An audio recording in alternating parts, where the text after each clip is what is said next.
কোনো কিছুই নাই। সো এটা তোমাদের যাদের বেবি আছে তাদেরকেও দিতে পারো, তারাও এটা এভাবে করে আর্ট করতে পারে। সো আমি এটা বিগিনার্সদের জন্য আর ইজি টিউটোরিয়ালই করেছি, যাতে সবাই বুঝতে পারে যে এটা কেমন করে তৈরি করা হচ্ছে বা এটার ফাইনাল লুকটা খুব সুন্দর হবে। সো আমার সাথে থাকো আর পুরো ভিডিওটা দেখতে থাকো, তাহলে বুঝতে পারবা কেমন করে আমি জিনিসটা ক্রিয়েট করেছি। সো আমি এখন এখানে হোয়াইট কালার নিয়ে নিলাম।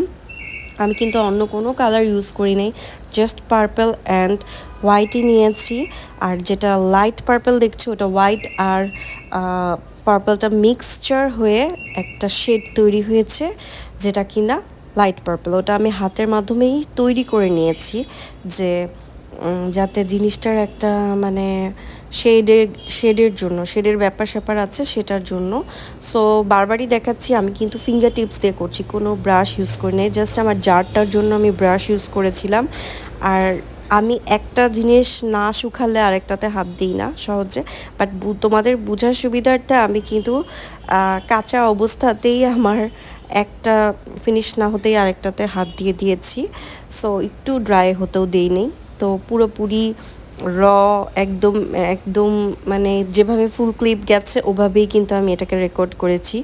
সো এখন কিন্তু আমার মোটামুটি ল্যাভেন্ডারের যে শেপটা সেটা দেওয়া শেষ।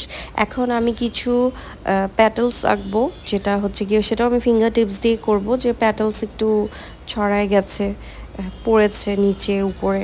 সো সেটার জন্য হচ্ছে গিয়ে আমি মানে ফলস প্যাটেলস যেগুলো থাকে যে পড়ে গেছে সেগুলো একটু একটু ড্র করলাম। দেখো আমি তো টোটালি ফিঙ্গার টিপসের সাহায্যে করছি।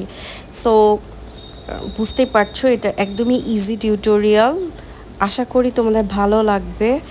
আর ভিডিওটা দেখতে থাকো, তাহলে বুঝতে পারবা আরও ডিটেলসে যে আমি কিভাবে করে করেছি।